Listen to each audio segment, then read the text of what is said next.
أمة بعد أمتي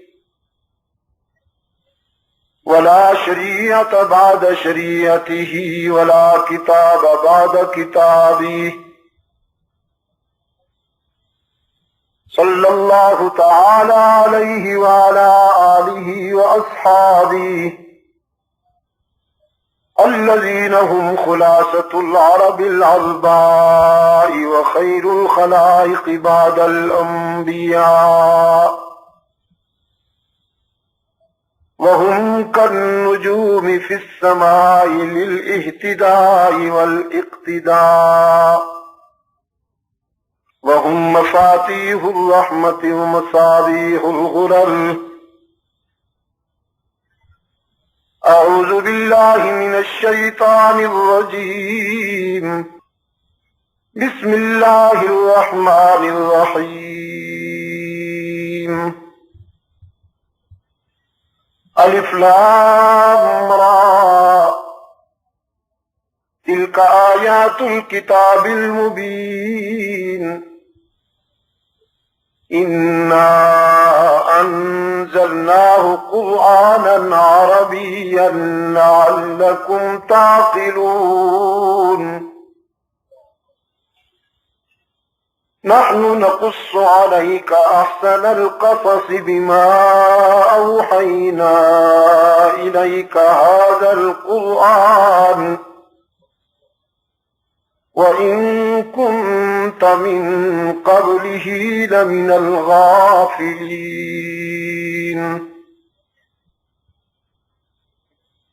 إذ قال يوسف لأبيه يا أبت إني رأيت 11 كوكبا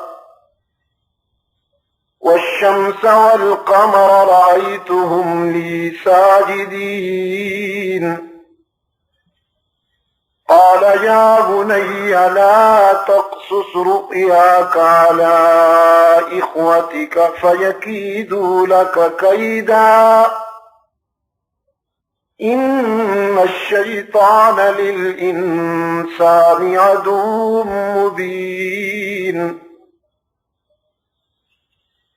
وكذلك يجتبيك ربك ويعلمك من تأويل الأحاديث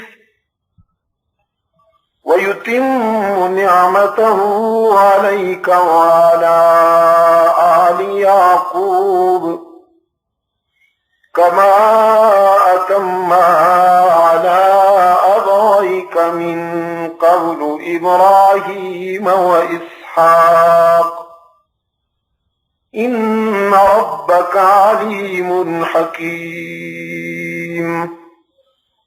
صدق اللہ العظیم. حضرات علماء کرام، محترم بزرگوں اور عزیز دوستو، آج 13 مارچ 1989 ہم یہاں آزاد مل ٹرانسوال ساؤتھ افریقہ میں دعوت و تبلیغ کی نسبت سے جمع ہیں. میں نے چاہا تھا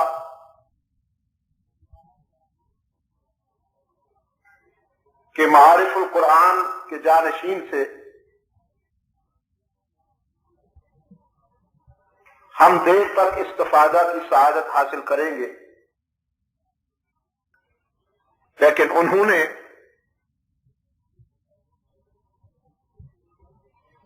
بہت ہی مختصر سے وقت میں اور اجمالی پیرائے میں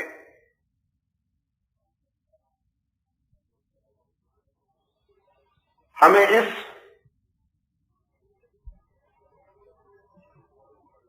عبرت و بصیرت کے بحر ذخار کی طرف بہت ہی بلیغ رہنمائی کر دی. اللہ ان کے علم و عمل اور فکر میں برکت عطا فرمائے. جیسا کہ انہوں نے ارشاد فرمایا، ہم مزید استفادہ کریں گے آنے والے ایام میں.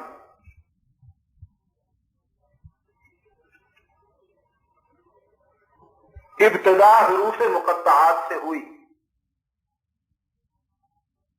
جس کے جلی معانی سے اور مفاہیم سے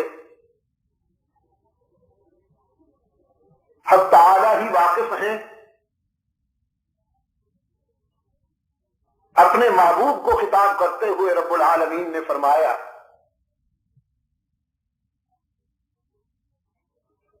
ہم نے قرآن کریم کو عربی زبان میں نازل کیا تاکہ ہمارے مخاطبین اس کو اچھی طرح سے سمجھ سکیں۔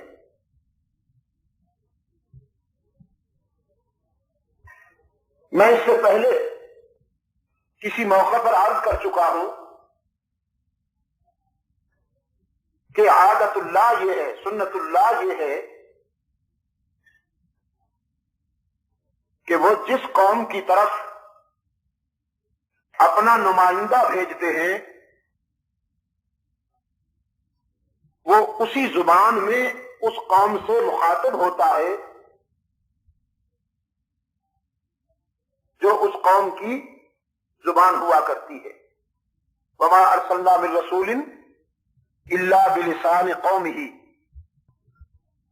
تمام انبیاء علیہم السلام انسانی برادری میں سے ہی آئے،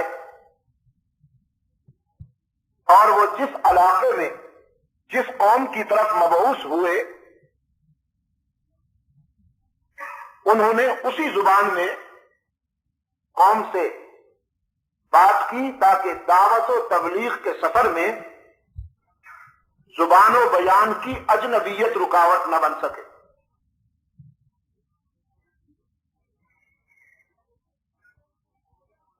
پھر ارشاد ہوا ہم آپ پر ایک خوبصورت واقعہ بیان کرتے ہیں وحی کے اسلوب میں، جو اسی قرآن کریم کا حصہ ہے۔ وَإِن كُنتَ مِن قَبْلِهِ لَمِنَ الْغَافِلِينَ، جبکہ آپ اس سے پہلے اس واقعہ سے آشنا نہیں تھے۔ ہوا یوں کہ اللہ کے رسول صلی اللہ علیہ وسلم کی دعوت و تبلیغ کے منظر عام پر آ جانے کے بعد جن بد نصیبوں کے حصوں میں ہدایت نہ آئی،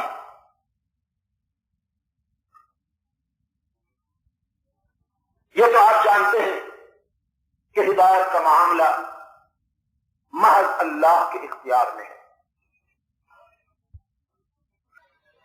کسی کے بیان میں چاہے کتنی موعظت نہ ہو، کس قدر حکمت نہ ہو، کیوں نہ ہو، اس کا بیان کتنی بصیرتوں سے لبریز کیوں نہ ہو، لیکن وہ دل میں اس وقت اترے گا جب حق تعالی چاہیں گے۔ یضل بہ کثیرا ویہدی بہ کثیرا، قرآن ہی کا ارشاد ہے۔ قرآن کو سن کر کچھ لوگ ابو بکر صدیق بنتے ہیں اور قرآن ہی کو سن کر کچھ ابو جہل زندیق بنتے ہیں۔ میں کہا کرتا ہوں ظرف کی بات ہے، بارش کا وہی قطرہ اور وہی بوند جو منہ کھلے سیپ میں چلا جائے تو موتی بن جاتا ہے، گوہر بن جاتا ہے، لیکن بارش کی وہی بوند اگر سانپ کے منہ میں چلی جائے تو زہر بن جاتی ہے۔ جن کج نصیبوں کے حصہ میں ہدایت نہ آئی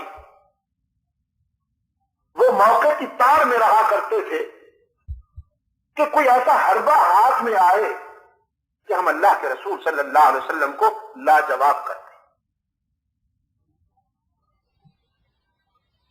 چنانچہ وہ یہودیوں کے پاس جاتے تھے، چونکہ یہودی اپنی عیاری اور مکاری میں صرف آج نہیں روز اول سے معروف ہے، ان کی فطرت میں عیاری اور مکر کوٹ کوٹ کر بھرا ہوا ہے۔ دعوت کے جو اسلوب یہ سکھاتے ہیں شاید کوئی اور سکھاتا۔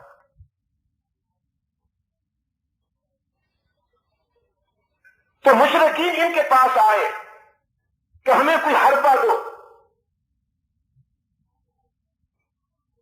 کہ ہم محمد عربی صلی اللہ علیہ وسلم کو لاجواب کر سکیں۔ انہی نے کہا تھا کہ ان سے پوچھو روح کیا ہے، سکندر ذوالقرنین کون تھا اور اصحاب کہف کیا تھے، اور انہی نے کہا تھا کہ یوسف علیہ السلام سے متعلق جو واقعات ہیں اور حالات ہیں وہ ان سے پوچھے جائیں۔ اگر یہ اللہ کے سچے رسول نہیں تو نہیں بتا سکیں گے۔ یہاں تک تو بات سچ ہے کہ اللہ کے سچے رسول کے علاوہ ان حالات و واقعات پر تفصیل کے ساتھ اور صداقتوں کے ساتھ روشنی ڈالنا کسی۔ چنانچہ مشرکین نے رحمت عالم صلی اللہ علیہ وسلم سے مناظرانہ اسلوب میں تقابل کے انداز میں یہ بات پوچھی اور رکھی کہ ہمیں بتایا جائے کہ سیدنا یوسف ابن یعقوب علیہ السلام کی زندگی سے متعلق جو حالات و واقعات ہیں وہ کیا ہیں اور ان کی تفصیل کس حد تک ہے۔ اب رب العالمین نے فرمایا کہ ہم وہ آپ کو بیان کرتے ہیں، لیکن یہ کہہ دیا کہ آپ اس سے پہلے اس سے آشنا نہیں تھے۔ جیسا کہ حضرت مفتی صاحب فرما رہے تھے، قرآن کریم ایک بات کو مختلف انداز میں سمجھانے کے لیے مختلف انداز میں بیان کرتا ہے۔ اسی وَإِن كُنتَ مِن قَبْلِهِ لَمِنَ الْغَافِلِينَ کو بھی ایک اور مقام پر دوسرے الفاظ کے ساتھ بیان کیا کہ مَا كُنتَ تَدْرِي مَا الْكِتَابُ وَلَا الْإِيمَانُ وَلَقَدْ أَوْحَيْنَا إِلَيْكَ رُوحًا مِّنْ أَمْرِنَا مَا كُنتَ تَدْرِي مَا الْكِتَابُ وَلَا الْإِيمَانُ۔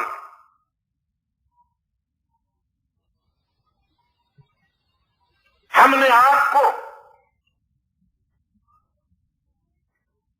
وحی کے ذریعے سچائیوں سے باخبر کیا پیغمبر،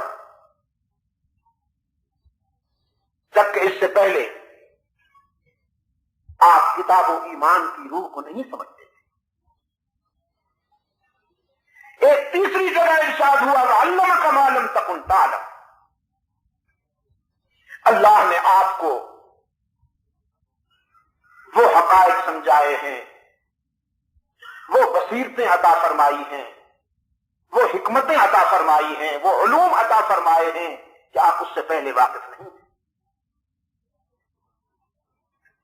یہ وہ مشفقانہ انداز ہے جو کسی استاد کا اپنے شاگرد کے لیے ہوا کرتا ہے، اور جب استاد اپنے شاگرد سے کہتا ہے کہ تو یہ بات نہیں جانتا تھا میں تجھے بتا رہا ہوں، تو اس میں شاگرد کی خفت کا پہلو نہیں نکلتا، اس کی تنقید کا پہلو نہیں نکلتا، بلکہ اس کی سعادت اور اس کی خوش نصیبی کا پہلو نکلتا ہے۔ اور یہ بھی میں آپ کو کسی موقع پر عرض کر چکا ہوں کہ اللہ کے نبی اور اللہ کے رسول براہ راست اللہ کا شاگرد ہوتا ہے، بلکہ پیغمبر کی صداقت کا یہ پہچان ہے، پیغمبر کی صداقت کا یہ برہان ہے کہ وہ فرش والوں میں سے کسی کا شاگرد نہیں ہوتا، کیونکہ شاگرد کتنا بڑا کیوں نہ ہو جائے لیکن استاذ بہرحال استاذ ہوا کرتا ہے، اس کو شاگرد سے بڑائی حاصل ہوتی، اور اللہ کا نبی اپنے دور میں سب سے بڑا ہوتا ہے، احترام میں بھی، فضیلت میں بھی، علم میں بھی، تقوی میں بھی، شجاعت میں بھی، فراست میں بھی، تدبر اور حکمت میں بھی، وہ تمام محاسن، وہ تمام فضائل جو انسانی زندگی سے متعلق فہم اور شعور میں لائے جا سکتے ہیں، وہ سب کے سب بیک وقت اللہ کے پیغمبر کے ساتھ وابستہ ہوتے ہیں، تو اس سے بڑا تو ہوتا کوئی نہیں، پیغمبر سے بڑا تو رب العالمین ہی ہوتا ہے۔ اس لیے اللہ نے اپنے نبیوں کو صرف اپنا شاگرد بنایا، لیکن اس کے دجل و تلبیس اور اس کے جھوٹ کی ایک پہچان یہ بھی ہے کہ وہ خود اپنی کتابوں میں لکھتا ہے میں نے پرائمری سے مڈل تک اساتذہ سے اتنی مار کھائی ہے کہ کبھی کبھی میں بے ہوش ہو جایا کرتا تھا، اس قدر جوارح سے پاپوش پڑتی تھی اسے۔ جبھی تو عقل و خرد کے سکرو ڈھیلے ہوئے اور پھر آگے چل کر پوری زندگی میں اس کا مظاہرہ ہوتا رہا کہ کبھی تو بائیں پاؤں کا بوٹ دائیں پاؤں میں پہن رکھا ہے اور کبھی دائیں پاؤں کا بوٹ بائیں پاؤں میں پہن رکھا ہے۔ یہ جو عام جوتا ہے وہ کمبخت اگر ادھر ادھر ہو جائے تو کوئی خاص فرق نہیں پڑتا، لیکن یہ جو بوٹ قسم کا جوتا ہوتا ہے یہ تو اگر ادھر ادھر ہو جائے تو حماقت کا ایک مثالی نشان بن جاتا ہے آدمی۔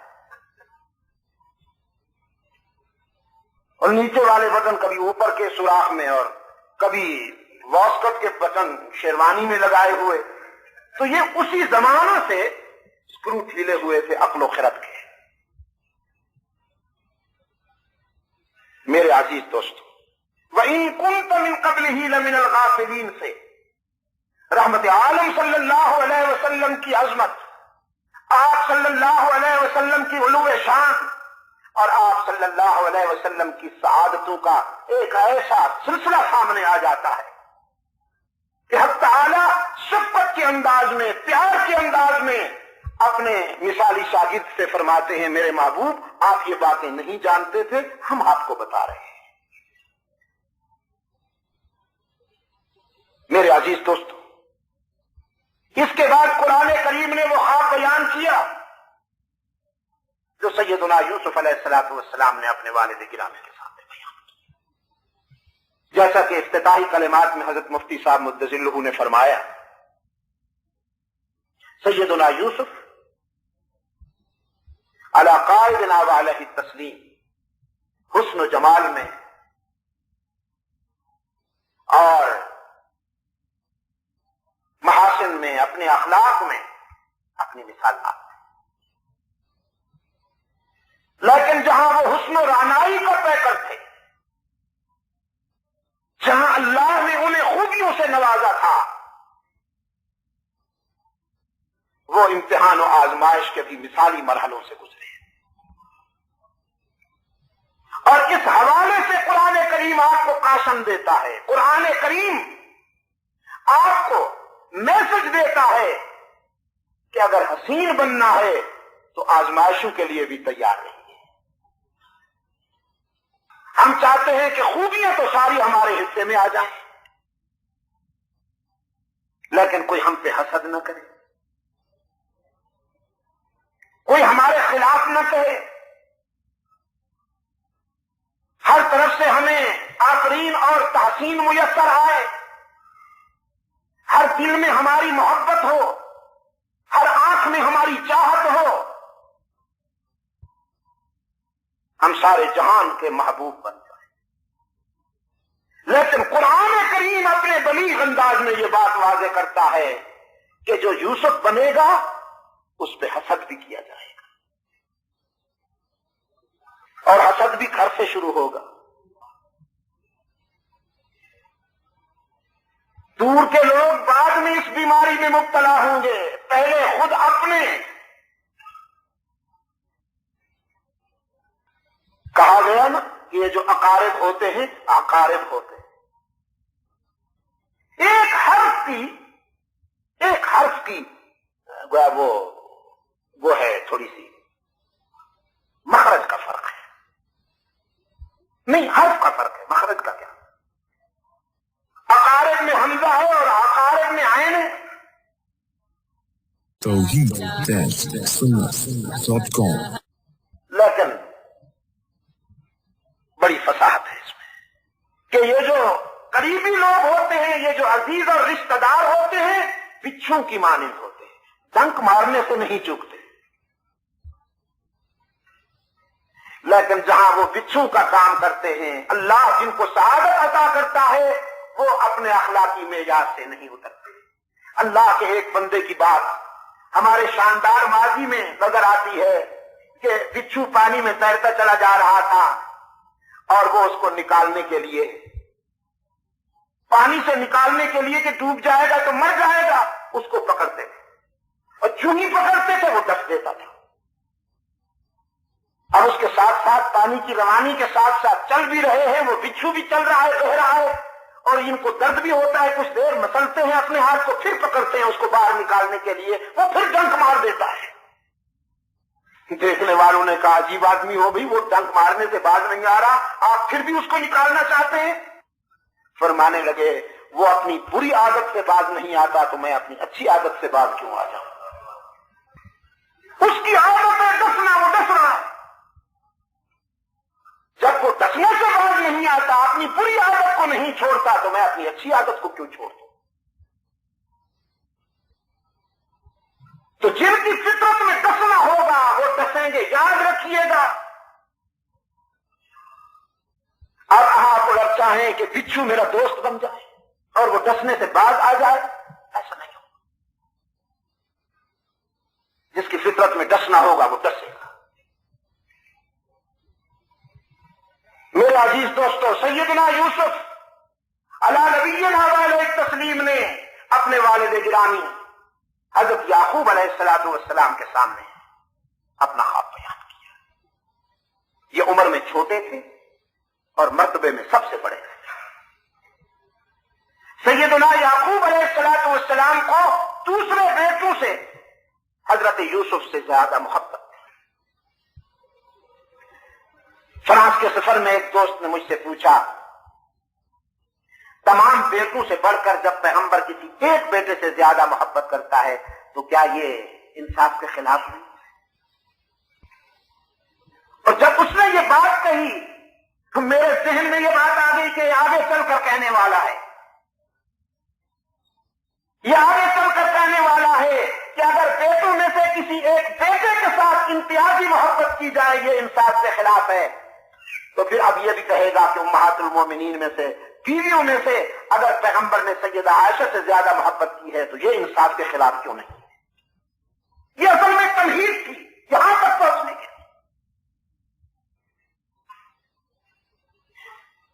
قرآن کریم کو سمجھنے والوں نے اور قرآن کریم کی صداقتوں کے بحر ناپیدا کنار میں غواصی کرنے والوں نے، غوطے لگانے والوں نے یہ بات لکھی بھی ہے، اور ہر صاحب نظر کی سمجھ میں آنے والی بھی بات ہے کہ پیغمبر سے یہ توقع رکھنا کہ وہ اپنی اولاد سے یا اپنی بیویوں میں سے کسی کے ساتھ چاہت اور شفقت میں انصاف کے معیار کو چھوڑ دے، یہ ایمان کے لیے سخت خطرناک ہے۔ ایمان کے لیے خطرناک کہہ رہا ہوں، اخلاق کے لیے نہیں۔ اگر ہم یہ سوچیں کہ اللہ کے کسی پیغمبر نے اپنی اولاد اور اپنی بیویوں سے چاہت اور محبت کرنے میں اعتدال اور توازن کا دامن چھوڑ دیا یا انصاف نہیں کیا، ایمان خطرے میں۔ لیکن یہ حقیقت ہے کہ حضرت یعقوب علیہ السلام نے سیدنا یوسف سے امتیازی محبت کی، اور یہی حقیقت ہے کہ رحمت عالم صلی اللہ علیہ وسلم نے سیدہ خدیجہ الکبریٰ رضی اللہ تعالی عنہا کے بعد سیدہ عائشہ صدیقہ رضی اللہ تعالی عنہا سے خصوصی محبت فرمائی۔ اس میں حکمت کیا ہے؟ سیدنا یعقوب علیہ السلام نے بھی آفاقی علم کی روشنی میں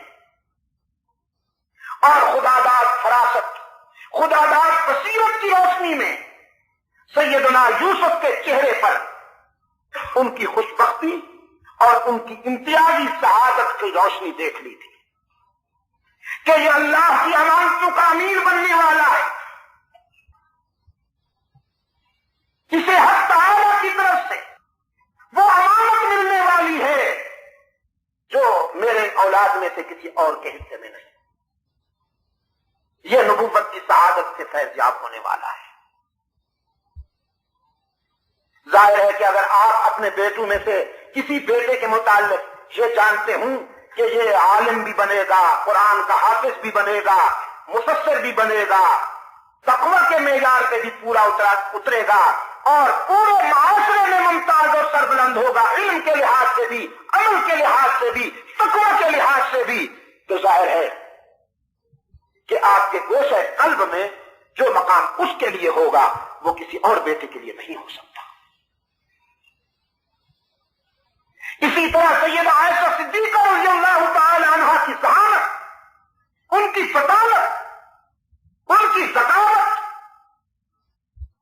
اور ان میں اللہ نے جو خوبیاں رکھی تھیں، آگے چل کر سیدہ عائشہ صدیقہ رضی اللہ تعالی عنہا کی ذکاوت و ذہانت سے جو دین کا کام ہونے والا تھا، سرکار دو عالم صلی اللہ علیہ وسلم کی شریعت طاہرہ کا اتنا بڑا حصہ ان کی ذہانت و ذکاوت کے ذریعے امت تک پہنچنے والا تھا، رحمت عالم صلی اللہ علیہ وسلم نے اسے سیدہ عائشہ صدیقہ رضی اللہ تعالی عنہا کی زمین میں دیکھا۔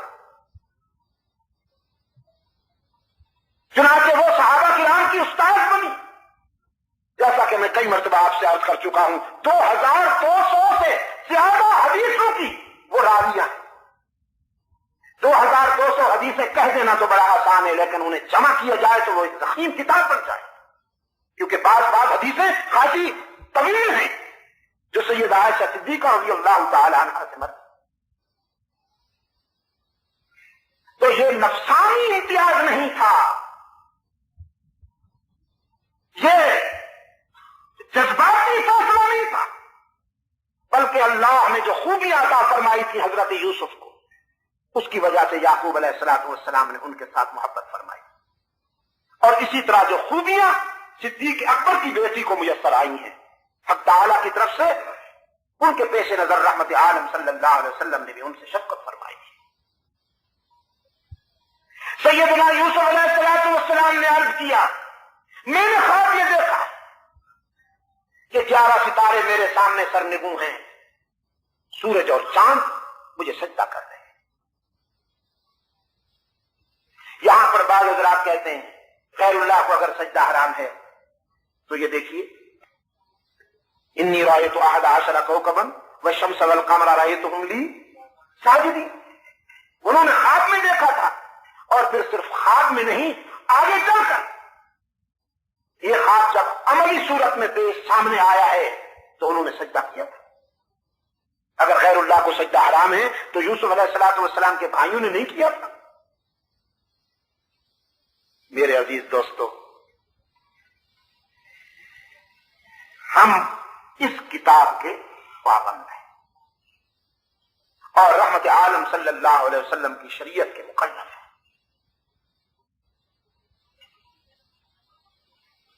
برادران یوسف کی بات کیوں کی جاتی ہے؟ فرشتوں کو بھی تو اللہ نے حکم دیا تھا کہ آدم کے سامنے جھکو، فقعوا لہ ساجدین، وہ جھک گئے۔ اب اگر کوئی اس کو حوالہ بنا لے کہ دیکھیے صاحب، جب فرشتے آدم کو سجدہ کر رہے ہیں تو پھر ہم آدمی کو کیوں نہ سجدہ کریں؟ وہ آدم کو سجدہ ہو رہا ہے۔ حق تعالی نے انسانیت کی عظمت منوانے کے لیے، پوری کائنات میں آدم کی شرافت کا لوہا منوانے کے لیے اور ان کی عظمت کا اعلان کرنے کے لیے اپنے فرشتوں کو حکم دیا۔ بے شک وہ آدم کے سامنے جھکے، لیکن در حقیقت وہ اللہ کے حکم کی تعمیل تھی، اور شیطان نے سجدہ نہیں کیا، وہ در حقیقت اللہ کے حکم کا انکار تھا۔ یہاں بھی وہی صورت پیش آئی، حضرت یوسف علیہ السلام کے سامنے برادران یوسف کا جھکنا سیدنا یوسف کی عظمت کا اعلان ہے، ان کی بزرگی کا اعلان ہے۔ لیکن جیسا کہ میں نے کہا، ہم حضرت آدم کی شریعت کے یا سیدنا یوسف کی شریعت کے مکلف نہیں، ہم رحمت عالم صلی اللہ علیہ وسلم کی شریعت طاہرہ کے مکلف ہیں۔ رحمت عالم صلی اللہ علیہ وسلم کے سامنے اگر کسی صحابی کو جھکنے کی اجازت دی گئی ہو تو وہ پیش کیا جائے۔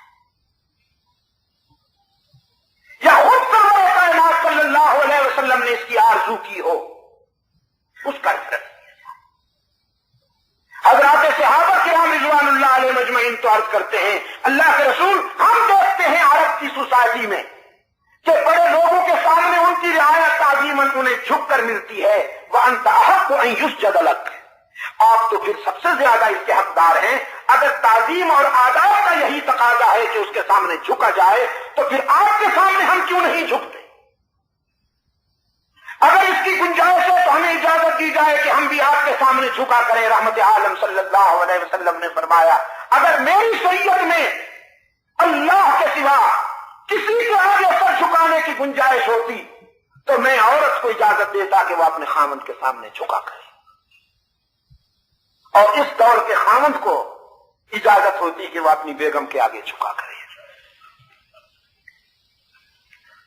لیکن فرمایا اس کی کوئی گنجائش نہیں، بیوی خاوند کے سامنے نہیں سجدہ ریز ہو سکتی، شاگرد استاد کو سجدہ نہیں کر سکتا، مرید شیخ کو سجدہ نہیں کر سکتا، رعایا حاکم کو سجدہ نہیں کر سکتی۔ چھوڑیے سارے رشتے اور ساری نسبتیں، صحابی اللہ کے پیغمبر کے آگے بھی سجدہ ریز نہیں ہو سکتا۔ صدیق اکبر جیسا چاہنے والا، محمد عربی صلی اللہ علیہ وسلم جیسے محترم اور عظیم ترین قائد کے سامنے سر نہیں جھکا سکتا۔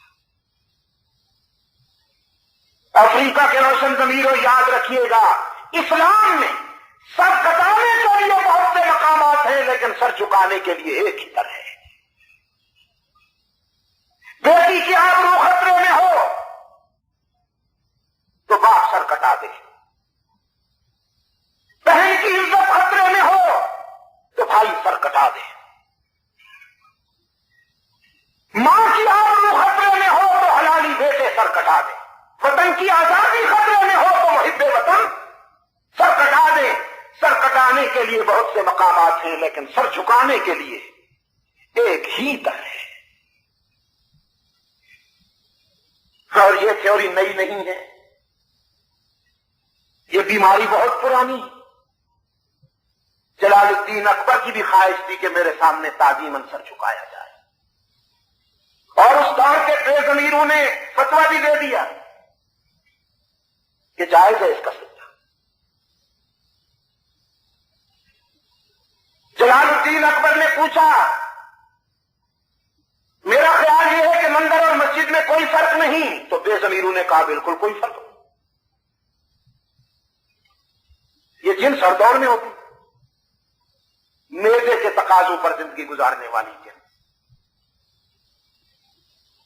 اس نے کہا دودھ میں اور شراب میں کوئی فرق نہیں، انہوں نے کہا بے شک کوئی فرق نہیں۔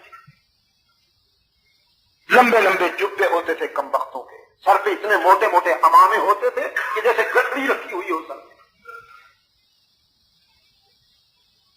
اور چکنے چہرے ہوتے تھے، دور سے اندازہ ہوتا تھا یہ تو کوئی بہت بڑی شخصیت ہے، پرسنالٹی بنا رکھی تھی ان کی، اور اسٹیٹس تھا ان کا معاشرے میں۔ اکبر کے دربار میں جب یہ جبہ اور دستار میں لکھتے ہوئے بے ضمیر آیا کرتے تھے تو السلام علیکم کا رواج ختم ہو چکا تھا، اکبر کے سامنے آ کے کہتے تھے اللہ اکبر، اللہ اکبر، عرش پہ اللہ ہے، فرش پہ اکبر ہے، باقی اللہ اللہ ہے، خیر صلی اللہ ہے۔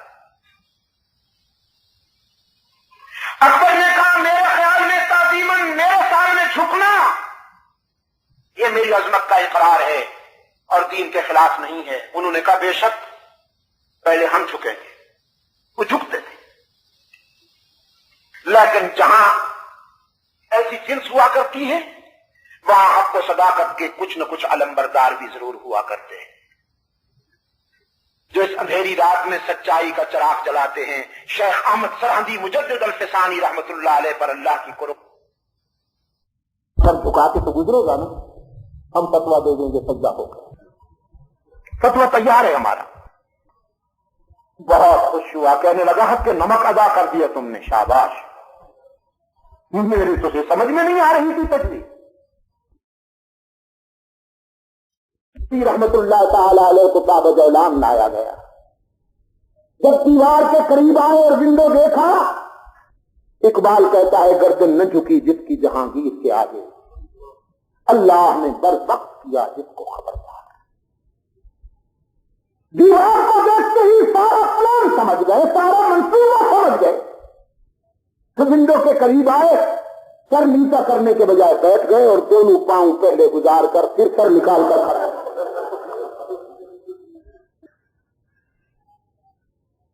اور ظالم حکمران کی آنکھوں میں آنکھیں ڈال کے کہا، بولو براز کے مجسمے، تم اس قابل نہیں ہو کہ تیرے آگے یہ جھکے، یہ سر تو اللہ کی امانت ہے، اسی کے آگے جھکنے کا خوگر ہے، تو اس قابل نہیں کہ تیرے آگے سر جھکاؤں، یہ کٹ سکتا ہے غیر اللہ کے آگے جھک نہیں سکتا، تو اس قابل ہے کہ تجھے پاؤں دکھاؤں، اس شیشے میں اپنی تصویر دیکھ، اگر مجھ سے بھگوڑے کا الزام نہ لگتا تو شاید میں یہ بھی نہ کرتا، لیکن تابجولا ہوں، قیدی ہوں، لایا گیا ہوں۔ یاد رکھیے سجدہ اسلام میں صرف اللہ کا حق ہے، اس لیے اکبر احوازی مرحوم نے کہا ہے، ہو جس میں عبادت کا دھوکہ مخلوق کی وہ تعظیم نہ کر، ہو جس میں عبادت کا دھوکہ مخلوق کی وہ تعظیم نہ کر، جو ہاتھ خدا کا حصہ ہے بندوں میں اسے تقسیم نہ کر۔ رحمت عالم صلی اللہ علیہ وسلم سب سے بڑے علم بردار ہیں انسان کی عزت نفس، انسان کی سیلف رسپیکٹ کو جو اسلام نے تحفظ فراہم کیا ہے۔ میں دعوے سے کہتا ہوں، ارباب علم و دانش دعوے سے کہتا ہوں، دنیا کے قدیم اور جدید نظریات کو پڑھ لیجیے، آپ کو وہ عزت نفس کہیں نہیں ملے گی جو اسلام نے انسان کو عطا فرمائی۔ رحمت عالم صلی اللہ علیہ وسلم کی خدمت میں ایک اعرابی آ کر مسافہ کرتا ہے، ایک بدوی آ کر ہاتھ ملاتا ہے، لیکن اس تصور میں اس کے وجود پر لرزہ طاری ہو جاتا ہے کہ میں کیا ہوں اور جن سے ہاتھ ملا رہا ہوں وہ کیا ہے۔ وہ تو وہ ہیں کہ جو خلاصہ کائنات، وہ تو وہ ہیں جو فخر رسول ہیں، ہادی سبل ہیں، جو انبیاء اور رسول کے مقتدا و پیشوا ہیں، جن کے لباس کی ادائیں قرآن کی آیات بن جاتی ہیں، جن کے شہر کی قسمیں اللہ قرآن میں کھاتا ہے۔ اس تصور میں کانپنے لگا تو رحمت عالم صلی اللہ علیہ وسلم نے فرمایا، ہون علی نفسک، کانپتے کیوں ہو، اپنے اوپر قابو پاؤ۔ اب آگے جو جملہ ارشاد فرمایا وہ آپ سنیے، اور انسانی نفسیات کو پیش نظر رکھتے ہوئے آپ دیکھیے کہ ان الفاظ میں کتنی انرجی ہے، کتنا وزن ہے۔ احساس کمتری کمپلیکس کے دیوار انسان کو سہارا دینے کے لیے، اسے کانفیڈنس دینے کے لیے، اس کے فکر کو بلند کرنے کے لیے ان الفاظ میں کتنی روح کار فرمائے۔ فرماتے ہیں، انی لست بملک، میں کوئی بادشاہ تو نہیں ہوں، انما انا ابن امرأۃ من قریش، میں تو قریشی خاندان کی ایک ایسی عورت کا بیٹا ہوں، کانت تأکل القدیم، جو سوکھا ہوا گوشت کھا کھا کر گزارا کرتی۔ حدیث میں آتا ہے کہ وہ اعرابی جو پہلے کانپ رہا تھا پر اونچا کر کے کھڑا ہو گیا، اور رحمت عالم صلی اللہ علیہ وسلم کے لبوں پر مسکراہٹ چمکنے لگی، اس مالی کی طرح جو اپنے لگائے ہوئے پودے کو پربہار اور باثبات دیکھے۔ اپنے لگائے ہوئے پودوں کو جب مالی بارآور دیکھتا ہے، ان کی ٹہنیوں پر مہکتے ہوئے چمکتے ہوئے پھول دیکھتا ہے، جس طرح اس کے لبوں پر مسکراہٹ آ جاتی ہے، کانپتے ہوئے انسان کا سر جب بلند ہو گیا تو رحمت عالم صلی اللہ علیہ وسلم کے لبوں پر مسکراہٹ چمکنے لگی۔ اسلام سے بڑھ کر انسان کی عزت نفس کی کوئی حفاظت نہیں کرتا، لیکن یہ اسلام سے پہلے کی بات ہے۔ سیدنا یوسف علیہ السلام کے واقعہ ہے۔ عرض کیا، میں نے دیکھا ہے کہ 11 ستارے اور چاند اور سورج مجھے سجدہ کر رہے ہیں۔ سیدنا یعقوب علیہ الصلوۃ والسلام جو اللہ کا روشن ضمیر پیغمبر ہے، اس خواب کے مفہوم کو سمجھ گئے، اس خواب میں پنہاں حکمتوں کو سمجھ گئے، اس خواب میں موجود اشارے کو سمجھ گئے۔ فرمایا یا بنی لا تقصص رؤیاک علی اخوتک فیکیدوا لک کیدا، قال یا بنی لا تقصص رؤیاک علی اخوتک فیکیدوا لک کیدا ان الشیطان للانسان عدو مبین۔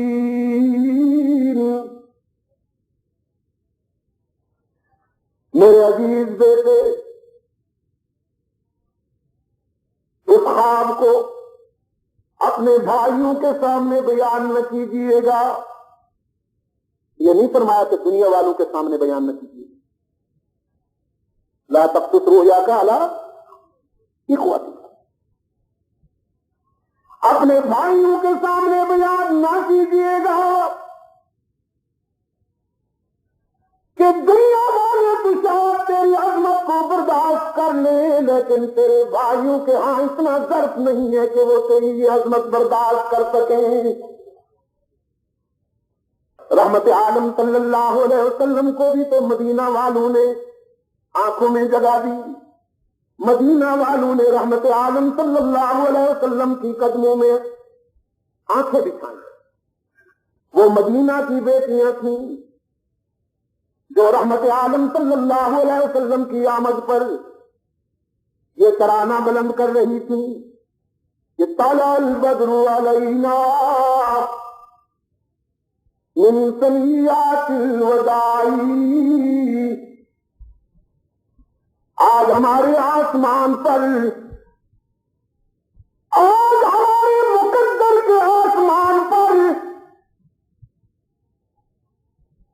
رشد و ہدایت کے سراج منیر نے طلوع کیا ہے۔ آج آمنہ کی کوکھ سے جنم لینے والے 14ویں کے چاند کا طلوع ہوا ہے ہمارے آسمان پر۔ وجب الشکر علینا، آج ہم پر اللہ کا شکر واجب ہے، جب تک کسی کی زبان چلتی رہے وہ اللہ کا شکر ادا کرتا رہے کہ اللہ نے آج اپنے محبوب کا ہمیں پڑوسی بنا دیا۔ آج رحمت عالم صلی اللہ علیہ وسلم آ گئے ہیں ہمارے اندر، لیکن مکہ والوں نے کیا کیا؟ مکہ والوں نے کانٹے بچھائے، مکہ والوں نے رحمت عالم صلی اللہ علیہ وسلم سے پتھر پھینکے، مکہ والوں نے رحمت عالم صلی اللہ علیہ وسلم سے سوشل بائیکاٹ کیا۔ تو یہ جو اپنے قریبی ہوتے ہیں بہت ہی کرم فرما ہوتے، بہت ہی کرم فرما ہوتے ہیں۔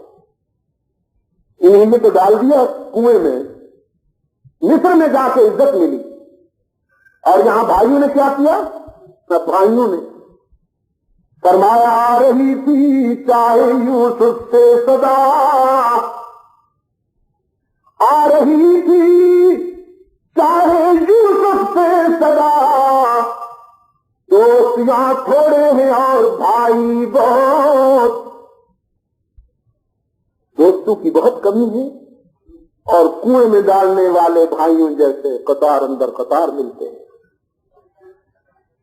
کنویں میں ڈالنے والے بھائیوں جیسے بے شمار کھڑے ہیں۔ جناب یعقوب علیہ السلام نے فرمایا لا تقصص رؤیاک علی اخوتک، میرے عزیز بیٹے اپنے بھائیوں کے سامنے یہ خواب بیان نہ کیجیے گا، فَيَكِيدُوا لَكَ كَيْدًا، کہیں تیرے خلاف کوئی سازش تیار نہ ہو جائے۔ ان الشیطان، للإنسان عدو مبين، کیونکہ جہاں کرم کرنے والا، احسان کرنے والا، مہربانی کرنے والا موجود ہے، وہاں پر دشمنی کرنے والا بھی کھڑا ہوا ہے نا. اس نے اعلان کر رکھا ہے کہ میں دشمنی نبھاؤں گا.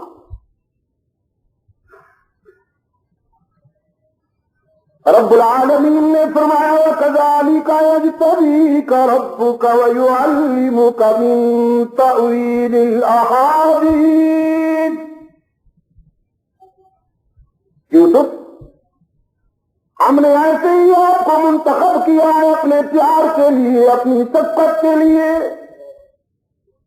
تیرے رب نے اپنی شفقت اور پیار کے لیے تجھے چن لیا. وَكَذَلِكَ يَجْتَبِيكَ رَبُّكَ، كَذَلِكَ ایسے کہ آزمائشوں سے گزرنا ہوگا، مصیبتوں سے گزرنا ہوگا، پہلے حسد کی ضربیں سہنی ہوگی، پھر کنویں میں جانا پڑے گا، پھر مصر کے بازار میں بولی لگے گی، پھر غلامی آئے گی. یہ اور بات ہے کہ میں غلامی میں بھی تجھے شاہی عطا کر دوں، لیکن آئے گی. وَكَذَلِكَ، ہم نے اسی طرح آپ کو اپنے پیار کے لیے چن لیا. یہ جو سونا، آپ تو ہیں ہی سونے کی زمین والے. اللہ نے کتنا اچھا ایگزامپل دے دیا مجھے، کہیں دور جانے کی ضرورت ہی نہیں. گولڈن لینڈ والے بیٹھے ہیں میرے سامنے، آپ تو ہیں ہی سونے کی زمین والے. دوستو، معلوم ہے آپ کو کہ یہ مواد نکالنے کے بعد اسے کہاں کہاں سے گزرنا ہوتا ہے. آپ اپنی بیٹی، اپنی بہن، اپنی اہلیہ یا اپنی والدہ کے ہاتھ میں انگوٹھی تو دیکھتے ہیں. ہاں، یہ انگوٹھی انہی کے ہاتھ میں ہونی چاہیے.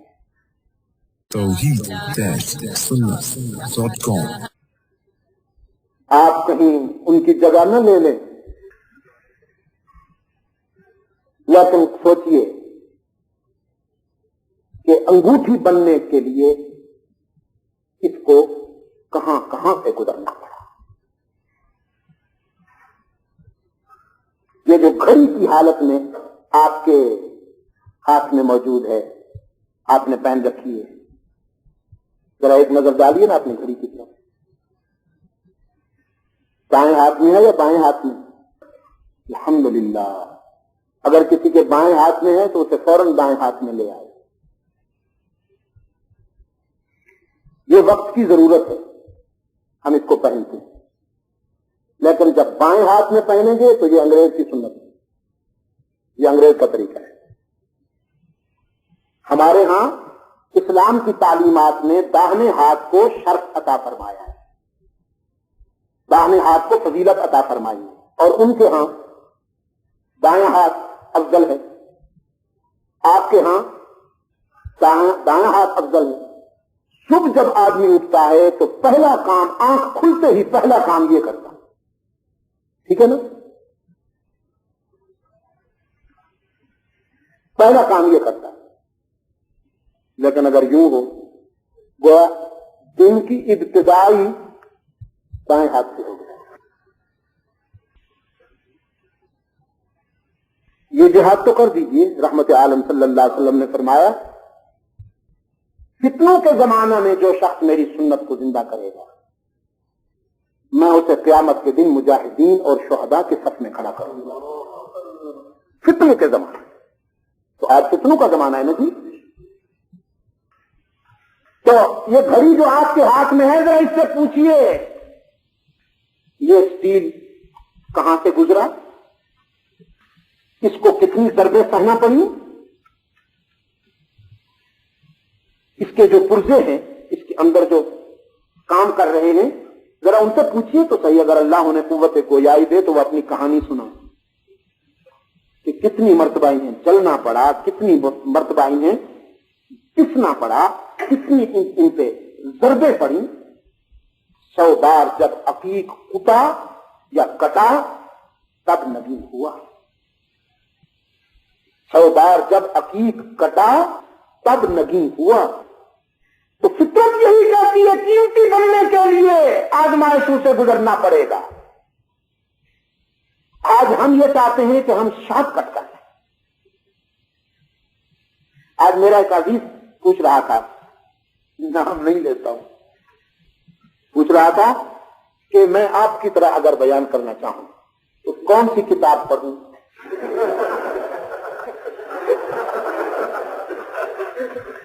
ان کا خیال یہ ہے کہ کوئی ایسی کتاب پڑی ہوئی ہے لائبریری میں یا کتب خانے میں یا میرے بریف کیس میں، وہ اٹھا کے پڑھ لوں گا اور بس پھر لوگ کھینچے آئیں گے میرے لیے. میں نے اپنے اس عزیز سے کہا میرے عزیز کتاب تو ضرور پڑھیے لیکن پہلے محنت کے لیے تیار ہو جائے.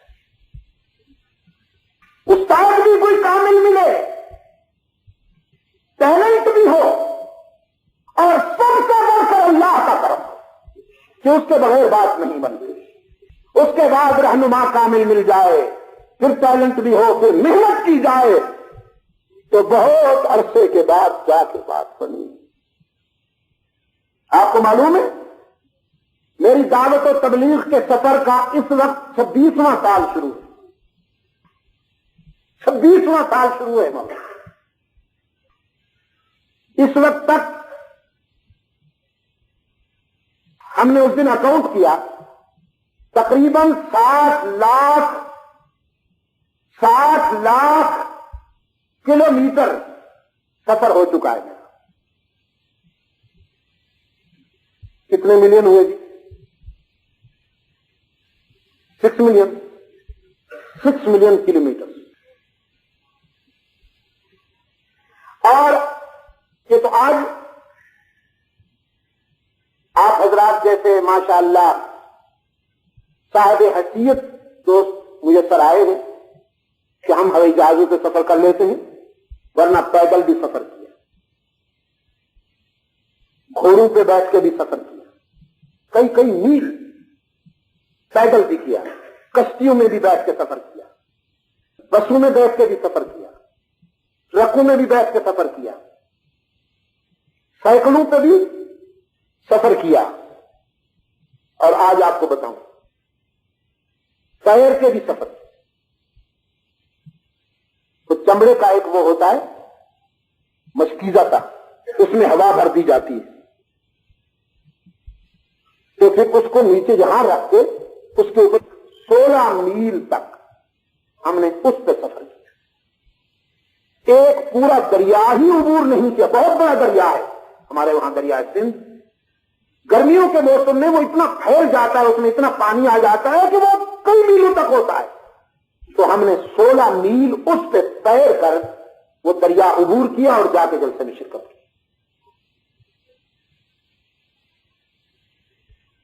اللہ معاف فرمائے کہیں ایسا نہ سمجھ لیں آپ کہ میں اپنی خدمات گنوا رہا ہوں کہ ہم نے بہت بڑا دین کا کام کیا. کچھ بھی نہیں ہوا، یہ سب اسی کا کرم ہے. میں تو آپ کو یہ بتا رہا ہوں کہ ان راستوں سے گزرنے کے بعد پھر بات بنتی ہے. وَكَذَلِكَ ہم نے اسی طرح آپ کو چنا ہے یوسف کہ ان آزمائشوں سے گزرنا ہوگا، امتحانات کی بھٹی سے گزرنا ہوگا. پھر وَيُعَلِّمُكَ مِن تَأْوِيلِ الْأَحَادِيثِ پھر ہم تمہیں احادیث کی تعویل کا علم بھی عطا کریں گے، خواب کی تعبیر کا علم عطا کریں گے. وَيُتِمُّ نِعْمَتَهُ عَلَيْكَ وَعَلَىٰ آلِ يَعْقُوبَ كَمَا أَتَمَّهَا عَلَىٰ أَبَوَيْكَ مِن قَبْلُ إِبْرَاهِيمَ وَإِسْحَاقَ إِنَّ رَبَّكَ إنك عليم حكيم. اور ہم اپنی نعمتوں کا اتمام کریں گے آل یعقوب پر، جس طرح کہ ہم نے ان کے آباء و اجداد پر اپنی نعمتیں مکمل کی ہیں، کہ تیرا رب سب سے بڑا عالم اور سب سے بڑی حکمت والا ہے. قرآن پاک نے فرمایا لقد كان في يوسف وإخوته آيات للسائلين.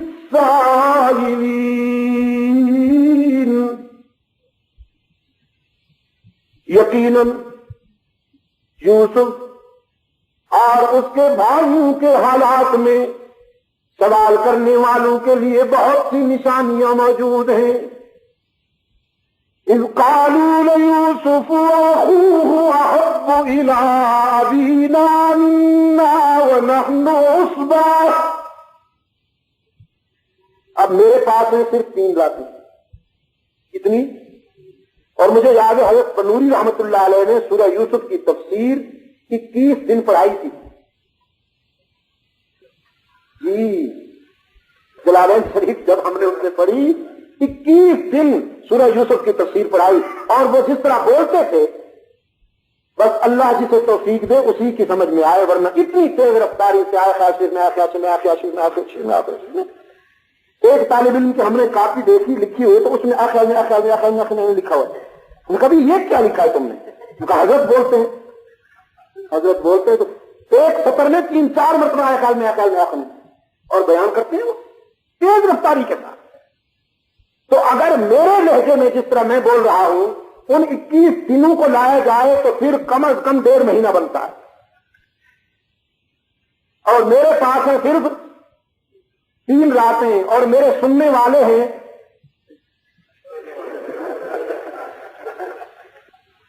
ابھی تھوڑی دیر کے بعد میں دیکھوں گا آنکھوں میں سرخی آ جائے گی. خدا کے لیے جب آنکھوں میں سرخی کا ٹائم آئے نا تو ہاتھ اونچا کر دیجیے گا، میں سمجھ لوں گا بس کر دوں گا. کہیں جمائیاں لینا نہیں شروع ہو جانا. میں اس معاملے میں بہت کمزور آدمی ہوں. ویسے اختصار کے لیے تو اتنا جملہ بھی کافی ہے سورہ یوسف بیان کرنے کے لیے کہ پدرے بوجھ پسرے داج گم کر بازیاب.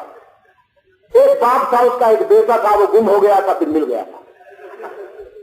کسی اختصار پسند نے بس اسی جملے میں بھی یہ بیان کر دیا.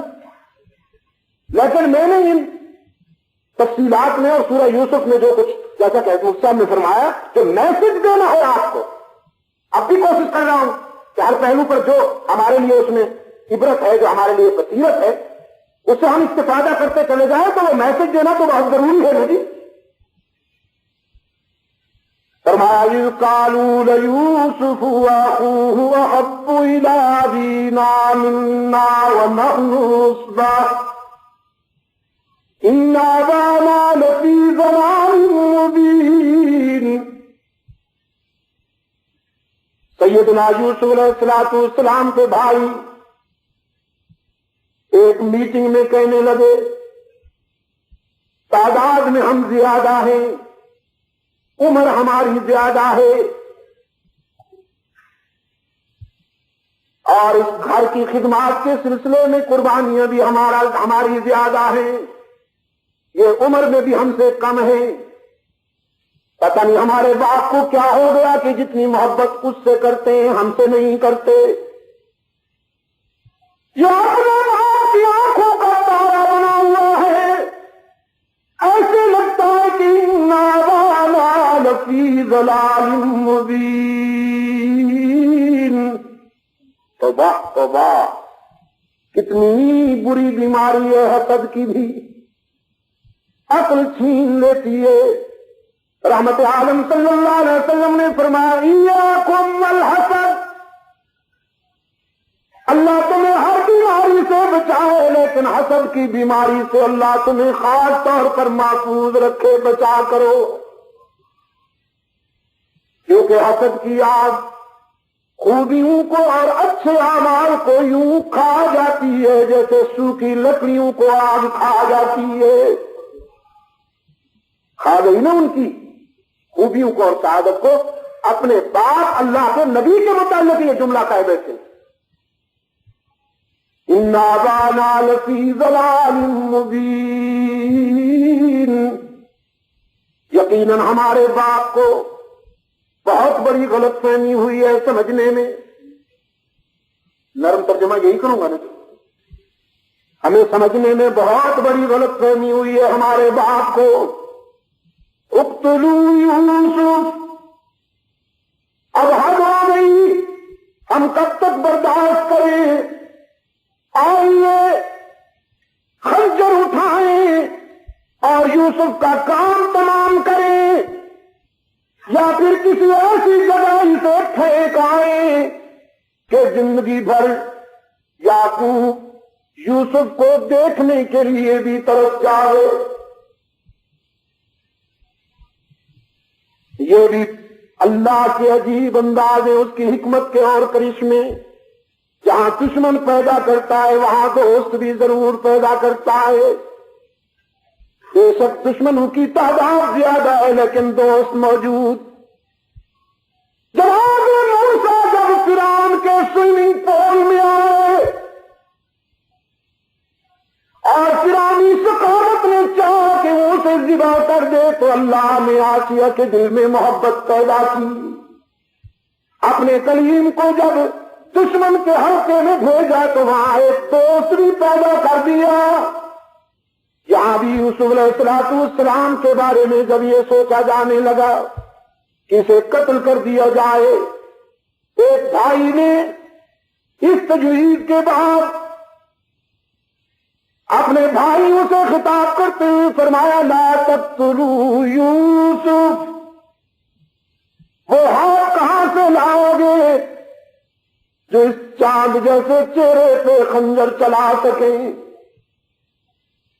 ویسے بھی انسان کو ذبح کرنا بہت بڑی سخاوت ہے، لیکن یہ معصوم جس کے چہرے پر جمال نبوت جھلک رہا ہے، جس کے چہرے پر حسن رسالت ذوق ہے، اس معصوم کو ذبح کرنے کے لیے ہاتھ کہاں سے لاؤ گے، دل کہاں سے لاؤ گے؟ لا تقتلوا یوسف، یہ نہیں کر سکو گے. وَأَلْقُوهُ فِي غَيَابَتِ الْجُبِّ، کسی کنویں میں ڈال دو. إِن كُنتُمْ فَاعِلِينَ يَلْتَفِتُ بَعْضُ السَّيَّارَةِ، تم کنویں میں ڈال دو،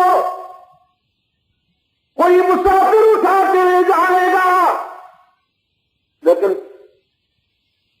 تمہاری تو جان چھوٹ جائے گی. پیچھا چھڑانا چاہتے ہو نا. لیکن افریقہ کے روشن ضمیروں، یہاں ایک پہلو خاص طور پر قابل غور ہے. جب انہوں نے یہ تجویز کیا اقتلوا یوسف أو اطرحوه أرضا يخل لكم وجه أبيكم وتكونوا من بعده قوما صالحين، یوسف کو قتل کر دو یا دور کہیں پھینکاؤ تاکہ باپ کے آنکھوں سے ہمیشہ کے لیے جدا ہو جائے، اور اس کے بعد تم یوسف کے محب بن جانا، یوسف کی دوستی کے دعوے کرنا، اس کے خون کے وارث بن جانا، تو خون پک جائے گا. دیکھا آپ نے، بہت پرانی بیماری ہے یہ بھی. میں جب نواسہ رسول، جگر گوشہ بطول، شہید کربلا حضرت حسین ابن علی رضی اللہ تعالیٰ عنہما کی مظلومیت کو دیکھتا ہوں، ان پر گزرنے والے حالات کو دیکھتا ہوں، تو مجھے سیم سٹوری نظر آتی ہے. یہاں بھی جناب یوسف کے حافظین نے یہی کہا، قتل کر دو، پھر یوسف کے محب بن جانا۔ حضرت حسین رضی اللہ تعالی عنہ کے قاتلوں نے بھی یہی سوچا، پہلے قتل کر دو پھر تعزیے بنانا، پھر محب بن جانا۔ اور آگے بھی بہت سارے مواقعات ملیں گے آپ کو، لیکن راؤ بھی ان کی تجویز فائنل ہو گئی۔ برادران یوسف نے اسے فائنل کر لیا کہ کنویں میں ڈالنے والی بات ٹھیک ہے، شاید ہم ذبح نہ کر سکیں، بغض و حسد کے باوجود ہم اس معصوم کے گلے پہ خنجر نہ چلا سکیں۔ اسی تجویز کو فائنل کر دیا۔ اب یوسف کو لے جانا تھا تو باپ سے مانگنے کے لیے، باپ سے جدا کرنے کے لیے محبت کا لبادہ اوڑھ کے آئے۔ قالوا یا ابانا ما لک لا تأمنا علی یوسف وإنا له لناصحون ارسلوا معنا غدا يرتع ويلعب وإنا له لحافظون۔ حضرت یعقوب علیہ السلام کی خدمت میں آ کر کہنے لگے، کیا بات ہے، ہمیں تو سمجھ میں نہیں آتا کہ آپ ہم پر اعتماد کیوں نہیں کرتے، نان کانفیڈنس کیوں ہے ہم پر۔ اندر کی بیماری بول اٹھی۔ قالوا یا ابانا ما لک لا تأمنا علی یوسف، یوسف کے معاملے میں آپ ہم پر نہ معلوم کیوں اعتماد نہیں کرتے، حالانکہ ہم تو یوسف کے خیر خواہ ہیں، آپ اسے ہمارے ساتھ بھیجیے۔ آپ نے ہر وقت اسے اپنے قریب بٹھانے کی عادت بنا لی ہے، ہم اسے دنیا دکھائیں گے، ہم اسے جنگل میں لے جائیں گے، ذرا پہاڑوں میں گھمائیں گے تو اس کے عزائم بھی فولادی ہو جائیں گے، حفاظت بھی کریں گے۔ روشن ضمیر یعقوب نے فرمایا لَيَحْزُنُنِي أَن تَذْهَبُوا بِهِ وَأَخَافُ أَن يَأْكُلَهُ الذِّئْبُ وَأَنتُمْ عَنْهُ غَافِلُونَ۔ اندیشہ ہے مجھے تم میرے لگتے جگر کو لے جاؤ ویرانے میں اور جنگل میں، کوئی درندہ کھا نہ جائے، کوئی بھیڑیا کھا نہ جائے میرے بیٹے کو، اور تمہاری غفلت کہیں میری متاع جگر نہ لوٹ لے۔ قالوا لئن أكله ونحن عصبة إنا إذا لخاسرون۔ کہنے لگے ہم اتنی بڑی تعداد میں ہیں، کیا ہم ایک یوسف کو بھی حفاظت نہیں کر سکیں گے؟ آخر ہمارا بھی تو بھائی ہے۔ مطمئن رہیے، اعتماد کیجیے ہم پر، ہم کوشش کریں گے کہ کوئی تکلیف نہ پہنچنے پائے۔ چونکہ رب العالمین کی منشا یہی تھی، یعقوب علیہ السلام ہجری ہوئے اور جناب یوسف کو تیار کیا۔ بعض حضرات نے لکھا ہے وہ کرتا ابراہیم علیہ السلام نے جو کرتا پہن رکھا تھا جب اسے نمرود کی آگ میں پھینکا گیا، اور اللہ نے نہ صرف ابراہیم کی حفاظت فرمائی بلکہ وہ کرتا بھی محفوظ رہا، تو وہ کرتا بھی نسل بعد نسل خاندانی روایات کے مطابق حضرت یعقوب تک پہنچا۔ آج یعقوب نے وہی کرتا اپنے لگتے جگر کو پہنایا، جناب یوسف کو سجایا، جناب یوسف کو سہارا اور خوب تر بنا کر اللہ کے حوالے کیا کہ جاؤ میرے معبود، اللہ تیری حفاظت فرمائے۔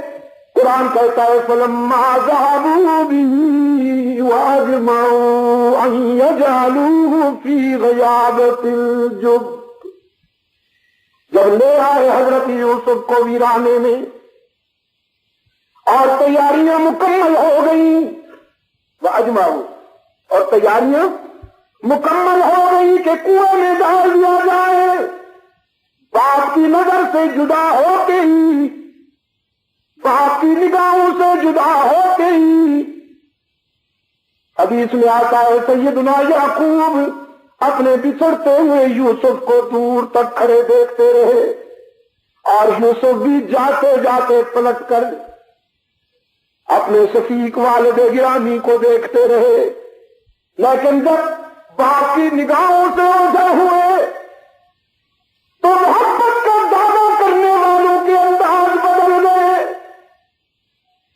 انہوں نے چرکے لگانا شروع کیے، ضربیں لگانا شروع کی کہ تو ہے نا جو بڑا محبوب بنتا ہے اپنے باپ کا، آج ہم تجھے دیکھیں گے، بلا اپنے باپ کو، وہ کام آئے، بچائے وہ تجھے۔ جناب یوسف علیہ السلام یہ ضربے سہے مگر اف بھی نہیں کرتے، کنویں کے قریب لائے، کرتا اتار لیا سیدنا یوسف علیہ السلام کا، اور کنویں میں ڈالنے کے فیصلے کے مطابق اسے کنویں میں ڈال دیا۔ رب العالمین نے فرمایا اوحینا الیہ لتنبئنہم بامرہم ھذا وہم لا یشعرون۔ ہم نے یوسف کے دل کو مضبوط بنایا، ہم نے پیارے یوسف کو بات بتائی کہ دشمن اگر کبھی نگہباں کبھی طرف، پیارے یوسف حوصلہ کیجئے، یہ تجھے مٹانا چاہتے ہیں اور ہم تجھے بلند کرنے کا فیصلہ کر چکے ہیں۔ جناب یوسف علیہ السلام کو کنویں میں ڈالا گیا، اور انہوں نے پھر کرتے کو خون لگایا، ایک جانور ذبح کیا، اس کا خون کرتے کو لگایا، تو لگا لیا۔ بیدمن کذب، قرآن کہتا ہے بیدمن کذب، جھوٹا خون، ایکٹنگ کی،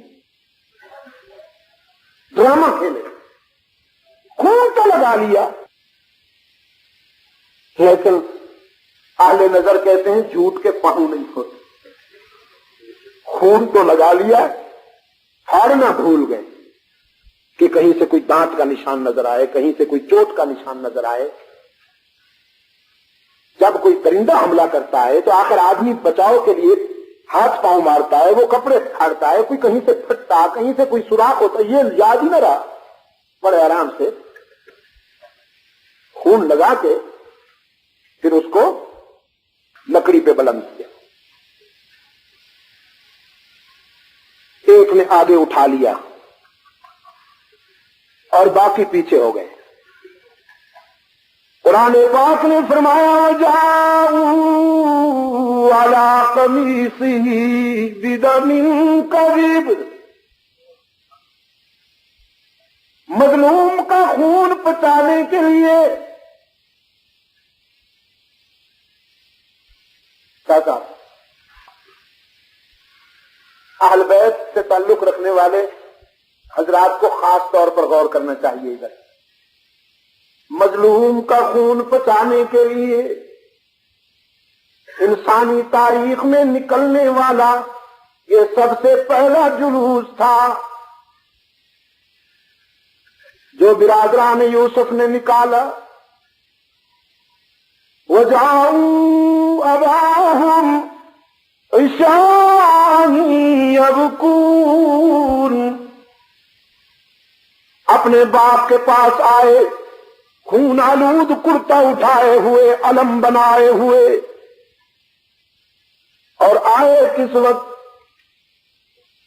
عشاء یبکون، یہ پہلی شام غریباں، پہلی شام غریباں جو برادران یوسف نے جس کی بنیاد رکھی، اور روتے سینہ کوستے ہوئے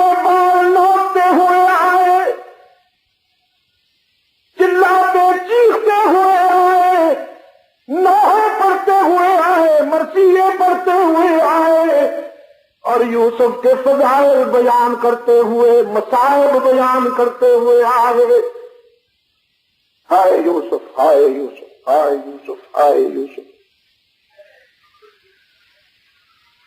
جناب یعقوب علیہ السلام کے پاس آئے، قالوا یا ابانا انا ذهبنا نستبق وتركنا يوسف عند متاعنا فأكله وما أنت بمؤمن لنا ولو كنا صادقين۔ جناب یعقوب علیہ السلام کی خدمت میں آ کر درد بھری کہانی بیان کی، روتے ہوئے کہنے لگے ہم جنگل میں گئے، یوسف کو بھی لے گئے، وہاں ہم تو کھیل کود میں مشغول ہو گئے، یوسف اکیلا بیٹھا تھا، ہمارے سامان کی نگرانی کر رہا تھا، ہم نے جو کپڑے اتار کے رکھے ان کا محافظ بنا ہوا تھا، ایک بھیڑیا آیا کھا گیا، اور ہمیں خطرہ ہے کہ آپ ہماری بات دلیل کے طور پر حضرت یوسف علیہ السلام کا کرتا لائے، شرط لائے، اور وہ جناب یعقوب کی خدمت میں پیش کی۔ دیکھیے ہم کوئی جھوٹ تو نہیں بولتے، یہ کرتا بھی وہی ہے، اس پر خون بھی لگا ہوا ہے۔ ملاحظہ فرمائی، حضرت یعقوب علیہ السلام نے کرتا لے لیا، اسے غور سے دیکھ، الٹ کے دیکھا، پلٹ کے دیکھا، فرمانے لگے بل سولت لکم انفسکم امرا۔ بھیڑیا تو کوئی بہت پڑھا لکھا تھا، کوئی قوم کا آیت اللہ معلوم ہوتا ہے، بہت بڑا شاگل بھیڑیا تھا، آسمان سے پڑا ہوا یا قوم سے پڑا ہوا، میرے بیٹے کو تو کھا گیا، لیکن کرتے پر ایک بھی دانت نہیں لگنے پایا، ناخن بھی نہیں لگنے پایا۔ شاید اس نے پہلے میرے بیٹے کا کرتا اتار لیا ہوگا، پھر میرے بیٹے کو کھا گیا ہوگا۔ قرآن کریم کا میسج یہ ہے، جھوٹے ماتم کیا کرتے ہیں، سچے ہمیشہ صبر کیا کرتے ہیں۔ انفسکم امرا، معلوم ہوتا ہے ساری تمہاری ایکٹنگ ہے، یہ سب آرٹیفیشل اسٹوری بنا کے رکھو میرے سامنے، لیکن اپنے بیٹے کے مطابق یہ دردناک اور دل خراش خبر سننے کے باوجود میں تمہارے ساتھ ماتم میں شریک نہیں ہوں گا، بے صبری نہیں کروں گا، میں تمہارے شور میں اور ماتم میں شامل نہیں ہوں گا۔ فصبر جمیل واللہ المستعان علی ما تصفون۔ میں صبر کا دامن ہاتھ سے نہیں چھوٹنے دوں گا۔ رہا میرے بیٹے کا معاملہ تو اللہ ہی مددگار ہے، میرے بیٹے کو تمہاری سازشوں سے بچانے والا۔ کون مددگار ہے؟ واللہ المستعان، واللہ المستعان، واللہ المستعان۔ دادے کا نام نہیں لیا، یہ نہیں فرمایا کہ میرے یوسف کا دادا ابراہیم ہے، میرا یوسف کس کا بیٹا ہے، نہ دادے کا نام لیا نہ باپ کا۔ جناب یعقوب نے فرمایا واللہ المستعان